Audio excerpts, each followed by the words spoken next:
The laughter sliced through the warm morning air like a razor. Customers at Sweet Rise Bakery chuckled behind half-hidden palms, nudging each other as the old man shuffled in, his shoes barely holding together, his overcoat frayed and stained with the memory of too many winters. He stood near the counter, trembling fingers wrapped around a few crumpled bills. His eyes, clouded by time and perhaps hunger, scanned the menu above like it was written in another language. The smell of fresh croissants filled the room, but no one offered him a seat. Instead, they whispered.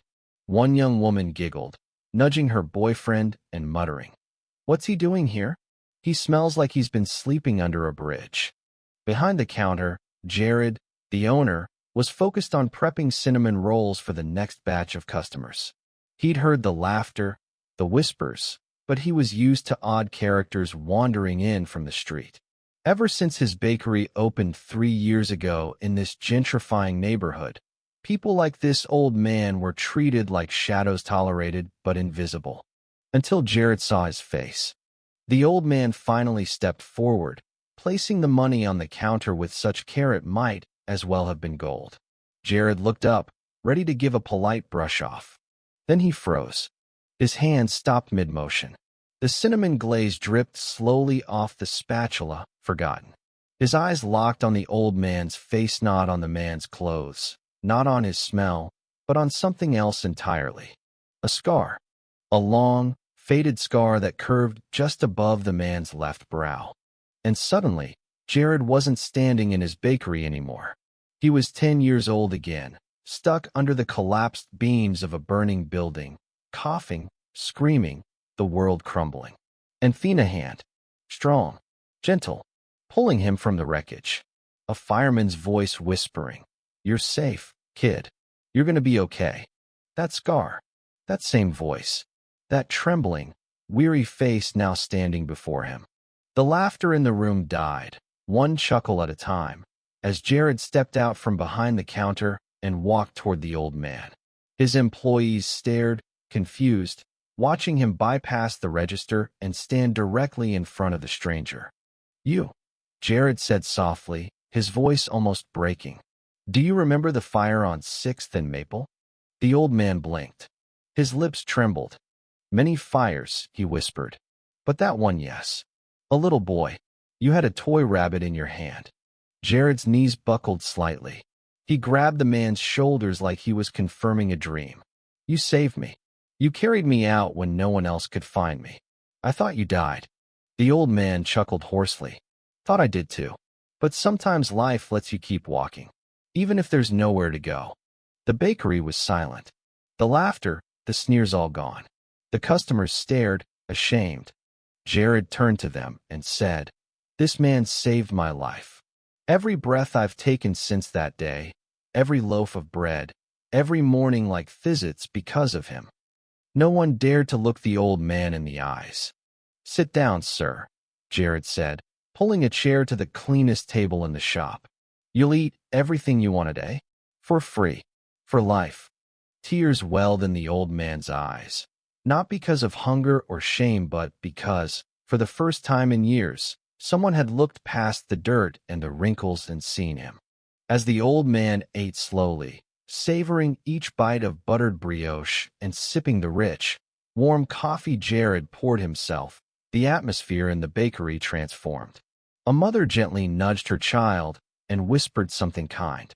A young man offered to buy the old man a scarf from the boutique next door. One by one, people tried to undo their silence. But nothing could erase what had just happened or what it revealed. Jared sat down across from the man, watching him eat with quiet reverence. "What's your name?" Jared asked. "Thomas," he replied. "Thomas Boyd. Used to be Captain Boyd. Fire Rescue Unit 42. Jared smiled. "Well, Captain Boyd, this bakery is your home now." A pause. "Funny," Thomas said, voice cracking. "I used to pull people out of burning buildings. Never thought anyone would pull me out of the cold." And outside, where the world passed by without noticing the man for decades, something shifted. The glass window of Sweet Rise Bakery, no longer reflected just bread and coffee. It reflected a place where dignity had been restored, one slice at a time. Thomas came to the bakery every morning after that. At first, he hesitated. The next day, he lingered outside the window for nearly an hour, peering in like a child too nervous to knock. His shoulders were hunched, his hands buried deep in his coat pockets, as if shielding himself from hope. But Jared spotted him instantly and flung open the door. "You coming in, Captain?" Jared had said with a grin, holding out a paper cup of steaming coffee.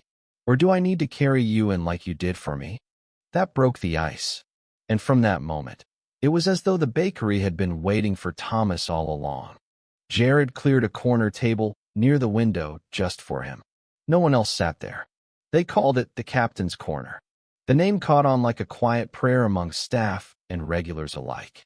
Every morning, Thomas ordered the same thing: a cup of black coffee, a croissant with butter and jam, and whatever sweet was freshest that day. Jared never charged him. He wouldn't dream of it. But more than the food, it was the conversation that mattered. Jared sat with him whenever he could, between customers and batches of bread, and slowly, gently, like someone uncovering an old, buried treasure, Thomas began to speak. He spoke of fires, yes, of children pulled from burning homes, of collapsed staircases and oxygen tanks, of the adrenaline that surged through his bones even at 60. But he also spoke of silent retirement, of the years when his usefulness seemed to vanish overnight, of the death of his wife, Maggie, and how he never quite learned how to eat without setting a second plate. He spoke of being forgotten. That's when Jared realized Thomas hadn't just been hungry for bread. He'd been starving for recognition, for acknowledgement, for someone to say, "You still matter." One morning, Jared asked him, "Why don't you live with someone? A nephew, maybe?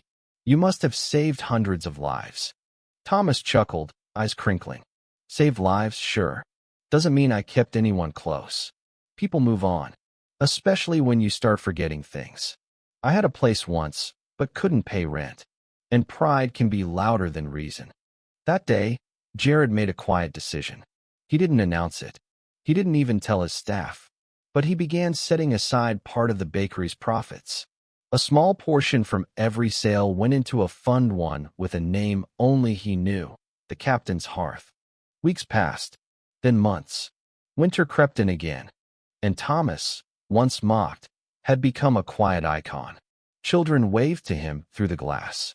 Customers asked how he was. One day, a teenager slipped a folded drawing of him beneath his plaid sketch of Captain Boyd in full fireman gear, a cape drawn behind him like a superhero. Thomas held it like it was gold. His eyes misted over. "Haven't been drawn since my grandkid was 6, he said softly. "He's 20 now. Doesn't call." He didn't have to say more. The bakery had become a home. And in return, Thomas gave them stories, real ones. Of sacrifice, of brotherhood, of nights spent in fire stations, boots by the door, hearts always half ready to run. His words had weight, the kind that left a room quiet for minutes after he'd finished speaking.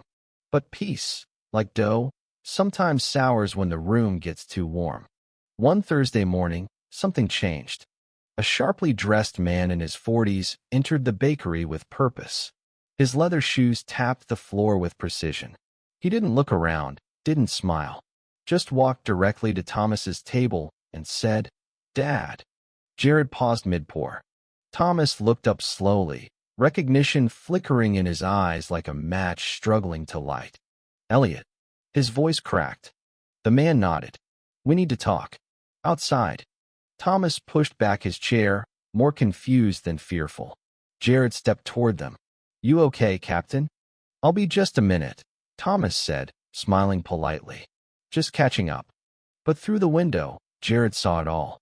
The son's stiff posture, the clipped hand gestures. The moment he handed Thomas an envelope, fat, heavy, and sealed. Thomas shaking his head. The son turning away, angry, storming toward a black car that hadn't even turned off its engine. Thomas walked back in quietly, the envelope still in hand. Jared watched him for a long time before asking, "Everything all right?" Thomas smiled, but it didn't reach his eyes. Old arguments. Some things never cool off, even after the fire's gone. He didn't say what was in the envelope. He didn't need to. That night, Jared found it accidentally while wiping down the table. It had fallen under the bench. He picked it up, hesitated, and opened it not out of disrespect, but because something about Thomas's expression had haunted him all day. Inside was a check, $50,000. Folded with it, a handwritten note.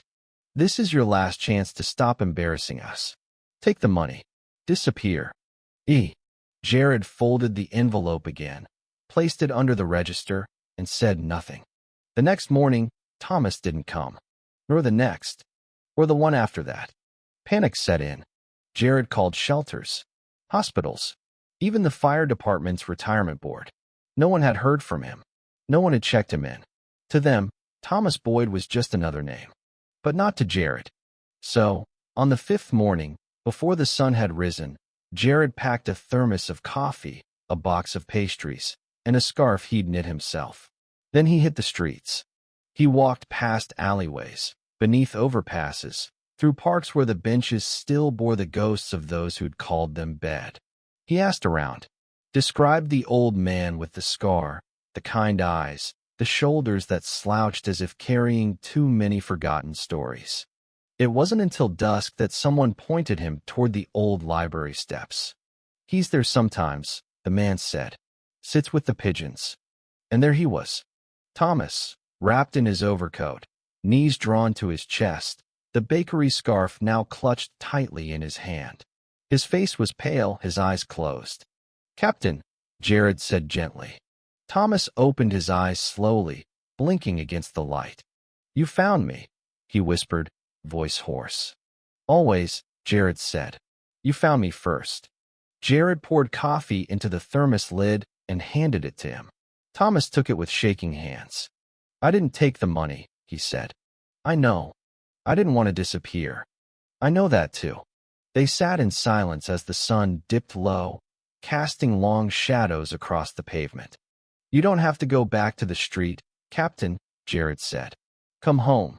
Thomas looked at him, eyes wide. "I don't have a home." "You do now?" Jared reached into his coat and pulled out a key. "I bought the apartment above the bakery. It's not big, but it's warm, and it's yours." Thomas stared at it like it was a sacred relic. "But why?" "Because I wouldn't be alive without you. Because you matter. Because sometimes it just takes one person to remind the world that someone still belongs." Thomas's lips trembled. His fingers closed around the key. "I don't know what to say." "Say you'll come back," Jared smiled. "Say you'll eat that raspberry Danish I brought you. It's the last one." Thomas chuckled. "Well, now you're just using bribery." Together, they walked back to the bakery under the first snowfall of winter. And this time, when Thomas stepped inside, there was no laughter, only warmth, only eyes that saw him not as a relic, not as a burden, but as a man who had always mattered, even when the world forgot to remember. That night, Jared didn't close the bakery early like usual. He left the lights on in the front window and kept the ovens warm, just in case Thomas needed something sweet in the middle of the night. He moved a cot up to the newly furnished room upstairs, soft bed, thick blankets, a bookshelf with firefighter memoirs and old National Geographics, and a window facing east so Thomas could wake up to the sun. The apartment had been in rough shape when Jared bought it, bare walls, cracked tile, no working heat, but he'd spent weeks fixing it in secret.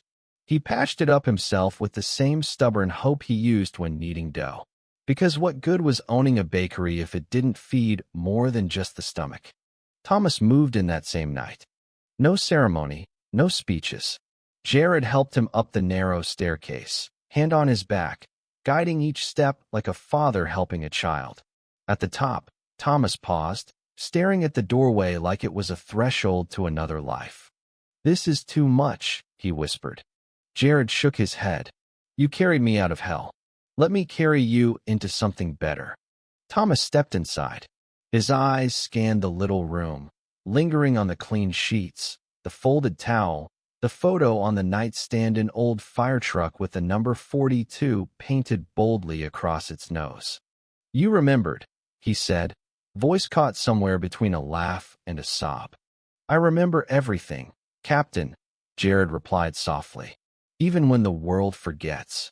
For the first time in what felt like years, Thomas slept in a real bed. The next morning, he came down earlier than usual, freshly showered, clean-shaven, wearing a pressed shirt Jared had left on a hanger. The customers barely recognized him, but when they did, the room lit up. A little girl ran to hug him. A college student handed him a knitted beanie. A man in a suit asked for a selfie. The bakery had changed, because Thomas had changed it. He became the heartbeat of Sweet Rise. He greeted customers with a warm, "Good morning, young man," or "How's that midterm coming, sweetheart?" He gave relationship advice to baristas, helped fix a broken chair with nothing but a butter knife, and once sat with a grieving widow for over an hour, just holding her hand. Jared noticed something remarkable. Business was booming. Not because of the croissants or coffee, though those helped, but because people came for Thomas. One Yelp review read, "Come for the pastries, stay for the man at the window who'll make you believe in kindness again." The bakery became a safe place, a soft place. People brought their worries and left with a muffin and a little more hope. Thomas had become something Jared never expected, the soul of the bakery. But not everyone celebrated. One cold afternoon, the door jingled, and in walked Elliot again. He wasn't alone.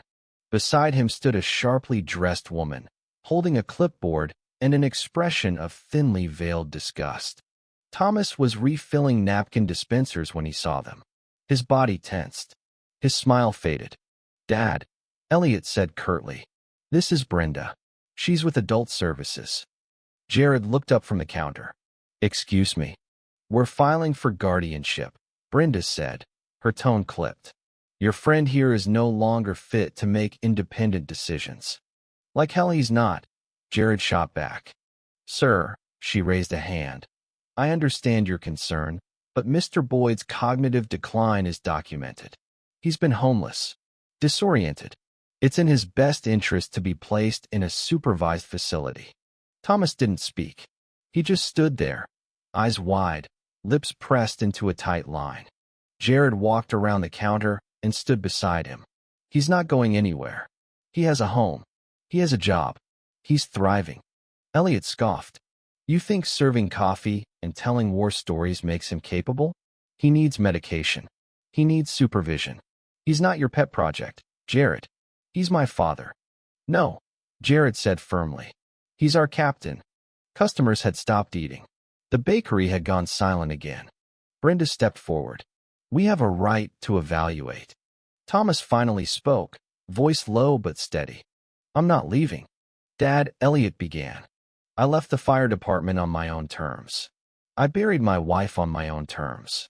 I even left our home when I couldn't pay rent on my own terms. I won't let you decide how my story ends." Elliot looked like he'd been slapped. Brenda sighed. "We'll be filing the paperwork. You'll hear from the court. Then I'll be ready," Thomas said. They left without another word. The door closed behind them, and after a long, quiet moment, the entire room erupted in applause. The court summons came 2 weeks later. Jared hired a lawyer, not because Thomas asked him to, but because he believed in standing beside the people who once pulled you from the fire. The trial was short but heated. Elliot argued that his father was unstable, confused, living in a fantasy. Brenda presented photos of Thomas from the shelter days. She cited medical reports. She made it sound like he was one bad day away from walking into traffic. But then Jared took the stand. He spoke of Thomas's routine, his wisdom, the way he inspired a community and rebuilt himself one day at a time. He brought in customer testimonials, letters from local teachers, a city councilwoman, even a firefighter who'd once served under Thomas's command. And then came the final surprise. Thomas stood up. He walked to the front of the courtroom slowly but steadily. He looked the judge in the eye and said, "I've saved lives. I've lost friends.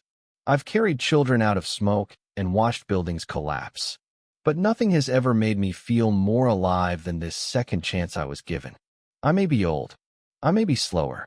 But I am not done. The judge ruled in his favor. The courtroom clapped again. It felt like a bakery filled with light. A year passed. Sweet Rise expanded. A second location opened, this time across from a fire station. Guess who cut the ribbon? Thomas. He now hosted Fireside Fridays story sessions where kids came to hear real tales from his life. He showed them how to tie rescue knots and how to face fear with courage.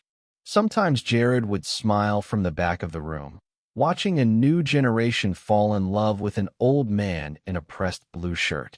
One afternoon, Jared found Thomas sitting quietly in Captain's corner, holding a photo in his lap. "What's that?" Jared asked. Thomas turned it around. It was a picture of him and Elliot when Elliot was 5. They were at a county fair. Thomas had cotton candy in one hand and Elliot in the other, both laughing like the world was still whole. "He came by last week," Thomas said softly. Jared raised an eyebrow. "Really? Left this photo?" No words. Just left it on the bench outside. "And I think he's starting to remember me. Not the version he hated, but the man I once was." Jared placed a hand on his shoulder. "You never stopped being him." Thomas smiled. "You know," he said, "when you first let me in, I thought you were the one I had saved. But maybe you saved me, too." Jared squeezed his shoulder. "We saved each other, Captain." And the world outside kept turning. But inside the bakery, warmth lingered longer. Laughter sounded deeper. And one old man with a scar above his brow reminded everyone who walked through the door that dignity, once restored, could shine brighter than fire. The second bakery, Sweet Rise Station House, quickly became just as beloved as the first. With the fire station across the street, firefighters would come in on their breaks, ordering bagels and coffee and calling out, "Hey, Captain Boyd," like he'd never retired. And to many of them, he hadn't. His stories were woven into their daily lives, his wisdom, part of their training. Thomas had a special chair there, too. Not quite a throne, but close enough. The walls behind it were covered in framed letters and photographs. Thomas as a young firefighter, thank you notes from customers, children's crayon drawings of fire trucks, and old men with capes. One letter came from the mayor, thanking him for services rendered to the community past and present. But despite the growing attention, Thomas remained humble. Every morning, he rose early, shaved carefully, and walked down to the bakery with a steady, practiced dignity. His coat was pressed. His scarf, Jared's gift, was always wrapped neatly around his neck. He never expected praise, only presents. And presents he had. One chilly spring morning, Jared walked in to find Thomas already seated, poring over a notepad. "What are you working on?" Jared asked, pouring them both coffee. Thomas smiled sheepishly. "A book." "A book? Well, more like a pile of memories," he said, tapping the notepad. "I want to leave something behind. Something true. I've spent a lifetime running into fires. I think it's time I write them down." Jared grinned. "I'll make sure there's a fresh croissant every day until it's done." That became their routine. Thomas wrote. Jared baked. Pages grew. So did their bond. They were more than just a hero and the boy he saved. They were family now. But not every day was easy. There were moments, fleeting but sharp, when Thomas would lose his train of thought mid-sentence. Names slipped from his memory. Once, he forgot how to lock the apartment door. Another time, he left the oven on upstairs, and Jared only caught it because the smoke alarm chirped. "I'm getting old," Thomas admitted one night, his voice tinged with frustration. "I hate it. My mind's like a fire truck losing its brakes." Jared sat beside him on the bakery steps. "You're not losing control. You're just slowing down. That's allowed. But what if I forget the important things?" Thomas looked over, fear naked in his eyes. "What if I forget you?" "You won't," Jared said quietly. "And if you do, I'll remind you every morning. With coffee and butter and jam." Thomas chuckled. "That's quite a promise." Jared smiled. "I keep the good ones." As months passed, Thomas's book neared completion. It wasn't just stories of fire and rescue. It was a life. The first time he held his wife's hand. The time he cried in the fire truck after a failed save. The laughter in the break room. The cold pizza at 3 a.m. The letter his son wrote him after high school graduation, now faded, folded into a page. He titled it, "The Fire Doesn't End When the Flames Go Out." The day he finished, Jared printed the pages, one by one, and bound them in a leather folder. Thomas held it with trembling hands, the weight of it more emotional than physical. "I never thought I'd leave anything behind," he whispered. Jared leaned in. "You've left more behind than most people ever will. You just didn't know it." One day, Elliot returned. But this time, he didn't come with lawyers or threats. He came alone, holding a tattered envelope. Inside was a small photograph. Jared had seen it before. Thomas, Maggie, and a baby boy sitting on a red and white checkered picnic blanket. "I found it while cleaning out Mom's closet," Elliot said softly. "I don't know why I kept it, but maybe because I wasn't ready to let go." Thomas looked at the photo for a long time. Then he looked at his son. "I was angry for years," Elliot continued. "You disappeared. You didn't call. You let yourself vanish. But I think I understand now. You didn't walk away. You just didn't know where to go." Thomas swallowed hard. "You're right," he said. "And I'm sorry. For all the things I missed. For the distance I didn't know how to cross." They didn't hug. Not right away. But they sat together. And for Thomas, that was enough. They started having lunch every Thursday. Quiet at first, awkward. Then looser. Laughter returned in bits. Elliot even brought his own son one day, Matthew. 10 years old, shy but curious. Thomas watched him eat a blueberry muffin and said, "Did you know I once saved a raccoon from a tree in full gear?" Matthew's eyes widened. "Really? I think it bit me on the way down," Thomas grinned. "But it was still worth it." Jared watched from behind the counter, smiling. He knew that healing wasn't loud. It wasn't dramatic. It was slow, steady, like dough rising. One evening, as twilight painted the sky pink and gold, Thomas stood outside the bakery, holding a fresh copy of his book. The city had printed a small batch. Local libraries wanted copies. A community center planned a reading. He held the book like it was a newborn. Then he looked up at the window and saw his reflection. Not just a weary man with a scar and a past, but a man whole again. Beside him, Jared joined. "You did it," he said. Thomas nodded. "We did it." And in that moment, under the golden glow of the bakery's hanging lights, it felt like everything had come full circle. Not because life was perfect, but because it was enough. The following spring, the city held a ceremony at the Central Park. It wasn't extravagant, no marching bands or parades, but it was heartfelt. A new plaque had been installed on the sidewalk just outside Sweet Rise Bakery, facing the street. It read, "In honor of Captain Thomas Boyd for a life spent lifting others from fire, and for showing us all how to live after the flames." Thomas stood beside it, wearing his old fire captain's coat. Its buttons shined until they glinted in the sun. His name tag was scratched, but visible. Jared stood on one side, Elliot on the other, and Matthew held his grandfather's hand with quiet pride. When the mayor called him to the microphone, Thomas hesitated. Not because he was nervous, faced burning buildings with less hesitation, but because he didn't quite know how to thank a crowd for giving him back what time had tried to take away. He cleared his throat. "I've worn many uniforms," he said, voice steady despite the breeze. "I've kicked in doors. I've climbed ladders with babies on my back. But the hardest thing I ever did was walk into a bakery and ask for a piece of bread." The crowd stilled. "And what I found," he continued, "was not just bread but grace. I was seen, heard, remembered. And if there's one thing I can leave with you today, it's this. Never underestimate the power of small kindness. It can be the first breath after smoke. It can be home." Applause rose like a warm tide. But Thomas's eyes weren't on the crowd. They were on Jared, who stood wiping a tear from his cheek with a dish towel. After the ceremony, strangers lined up to thank him. Some hugged him. Others just squeezed his hand. One elderly woman whispered, "You gave me courage to talk to my son again." And Thomas, always humble, just smiled. "I didn't do anything special," he said. "I just stayed." Life returned to its quiet rhythm. The bakeries buzzed. Fire trucks came and went. Thursday lunches with Elliot and Matthew continued, now joined sometimes by Elliot's wife, whom Thomas had feared might never want to meet him. But she did. She brought him tea, asked for stories, and called him Dad. His book was picked up by a small publishing house, retitled simply, After the Fire.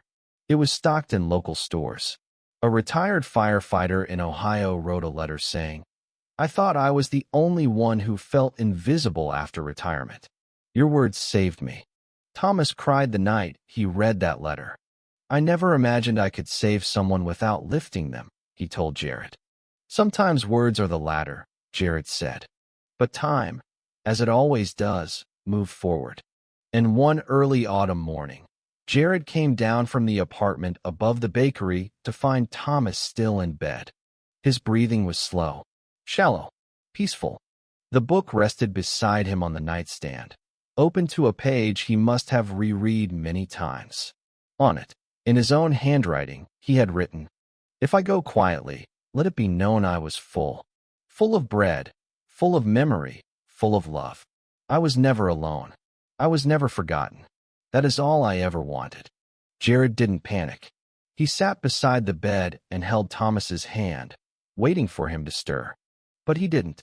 And in the soft stillness of dawn, Captain Thomas Boyd slipped away. The bakery closed for a day. People brought flowers, notes. One woman brought a photo of her son sitting in Thomas's lap during a story session and laid it against the window. The chair in Captain's corner remained empty, but not forgotten. Jared placed Thomas's scarf on the backrest and framed his fire captain badge beside it. In the weeks that followed, Jared commissioned a local artist to paint a mural on the side of the original bakery. It showed Thomas not young, not in uniform but exactly how he was. Warm-eyed, kind-faced, wearing his scarf and holding a loaf of bread in one hand and a cup of coffee in the other. The words beneath the mural read, "He lit no fires, but warmed every heart." One winter night, Elliot came into the bakery after closing. Jared was sweeping. "Thought I'd find you here," Elliot said. "Some things don't change." They stood in silence for a while. Then Elliot said, "I wanted to thank you for giving him a second chance."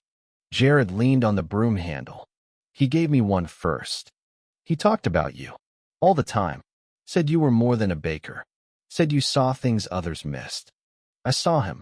Elliot's voice cracked. "I missed him for so long. I thought I was angry because he left. But I was angry because I didn't know how to find him." "You did," Jared said gently. "In the end, you did." Years passed.